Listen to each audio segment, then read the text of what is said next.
কিছু অতি হ্যাংলা লোক এমনভাবে সল্টলেক স্টেডিয়ামে মেসিকে ঘিরে রাখলেন যে তাদের দাপটে গ্যালারিতে দামি টিকিট কেটে পকেটের পয়সা দিয়ে সকাল থেকে আসা দূর দূর থেকে আসা লোকেরা তারা মেসিকে দেখতে পেলেন না।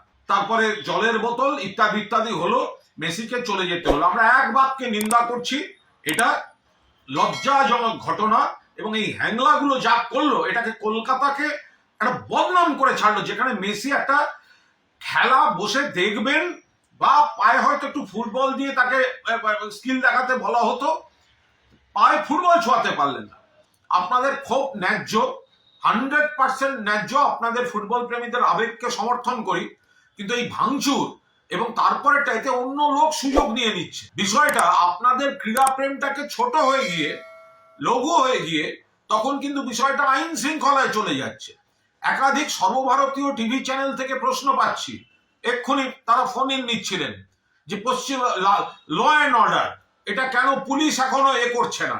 আর তাদের বুঝিয়ে বলছি, তারা এখন তো তারা শুনবেন কি শুনবেন না, অল ইন্ডিয়ার সব চ্যানেল বুঝতেই পারেন যে এরা তো কোনো আইন ভঙ্গ করতে আসছিল না, এরা তো খেলা দেখতে এসেছিল। একটা আচমকা সেই রাগটা গিয়ে পড়ে ভাঙচুর ইত্যাদি করে ফেলেছে।